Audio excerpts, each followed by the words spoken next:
Hotep, Aloya, que la conscience ancestrale rayonne. Pourquoi les sorciers dans le monde de la sorcellerie utilisent ce chiffre, ce nombre qui te suit partout? Tu l'auras remarqué, quand tu veux payer une voiture, le nombre ou le chiffre ou un chiffre particulier revient à partir de la plaque. Tu ne comprends pas. Tu remarques sur un panneau d'affichage peut-être le nombre 10 ou le chiffre 5, tu ne comprends pas. Tu veux louer une maison ou tu rentres dans un hôtel, tu revois le même chiffre 6, tu ne comprends pas. Quand tu veux faire quelque chose, tu tombes toujours nez à nez avec un chiffre. Ça peut être 1, ça peut être 2, ça peut être 3, jusqu'à 9, tu ne comprends pas. Mais est-ce que tu sais que les sorciers utilisent également ce chiffre?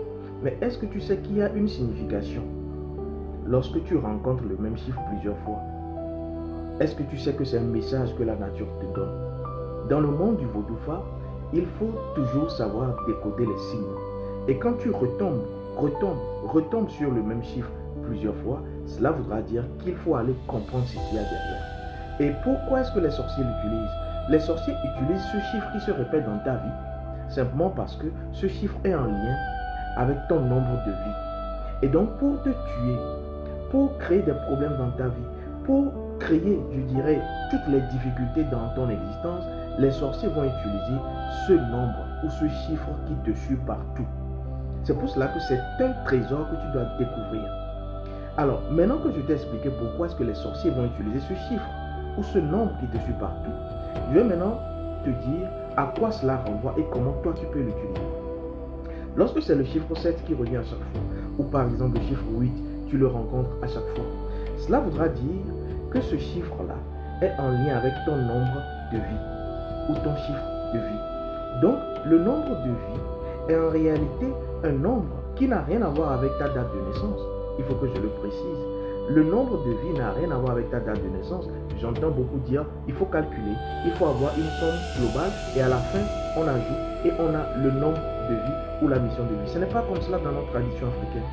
Vous devrez savoir que lorsqu'on parle de naissance et de date de naissance, c'est une marque qui n'a rien à voir avec votre vie, votre mission de vie et surtout votre nombre de vie. Donc, si tu rencontres le nombre 8 plusieurs fois et que tu fais la somme de ta date de naissance, ça te donne peut-être 3. Si tu te focalises sur 3, tu vas passer à côté de ton destin, de ton incarnation. Parce que l'âme renvoie le signe qui correspond à ton destin. Et donc, c'est ce qui arrive, c'est le factuel, ce qu'il t'arrive qui doit être interrogé par le fa. Donc, je reviens sur mon exemple. Si vous prenez 8, qui revient chaque fois, 8, 8, 8, vous ne comprenez pas. En l'espace d'une semaine, vous avez 8 plusieurs fois. Cela voudra dire que le 8, qui n'a rien à voir avec ta date de naissance, est ton nombre de vie. Et ton nombre de vie te permet d'avoir une information sur ta vie, un message sur ta vie, qui te guide et qui te permet d'être toujours victorieux dans le bonheur, dans la joie. C'est pour cela qu'il faut aller connaître le nombre de vie. Alors, première méthode pour connaître le nombre de vie, c'est l'observation. Observer dans la nature. Est-ce que ce chiffre-là revient plusieurs fois? Je veux payer un téléphone portable, je me rends compte que dans le numéro de téléphone, il y a 8 qui revient plusieurs fois.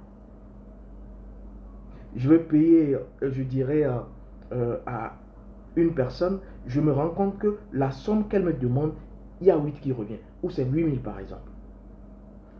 Observation, première méthode de nos ancêtres pour pouvoir savoir si c'est votre nombre de vie. La deuxième méthode pour connaître votre nombre de vie, parce qu'il y en a qui ne sont pas observateurs ou observatrices, qui n'analysent pas, qui sont là parce qu'il fait jour, qui dorment, c'est ces personnes que les sorciers aiment, parce que vous n'observez rien. Ça dépend de votre mission. Et donc, deuxième méthode pour connaître votre nombre de vie, c'est la consultation du Fa. Mais comment cela va se passer? Je vous explique. Pour ceux qui ne connaissent pas leur nombre de vie, vous devrez maintenant aller trouver votre jour de naissance. Je n'ai pas dit date de naissance. Jour de naissance, c'est entre lundi, mardi, mercredi jusqu'à dimanche. Votre jour de naissance. Au moins ça, vous connaissez. Et quand vous trouvez votre jour de naissance, on fait une géomancie, une consultation à partir de la géomancie, du Fa, de l'oracle. Parce que le Fa englobe les 4 éléments. Et donc, à partir de la géomancie et de votre jour de naissance et de votre nom ou prénom, on peut trouver votre nombre de vie. Et derrière la consultation, le Fa nous dira son nombre de vie c'est tel, et voici ce qu'elle doit faire dans sa vie. Voici ce qu'elle ne doit pas faire dans sa vie. Voici pourquoi est-ce qu'elle doit toujours faire les choses comme ceci. Je reviendrai dans une autre mini vidéo et je vous expliquerai quand votre nombre de vie est 1, ce qu'il arrive. Quand c'est 6, qu'est-ce qui arrive. Je reviendrai, je vous expliquerai. Mais la bonne méthode, c'est d'être observateur. Ensuite, quand vous connaissez votre nombre de vie, c'est revenu plusieurs fois, allez faire une consultation du Fa pour chercher à savoir, ça revient plusieurs fois. Pourquoi?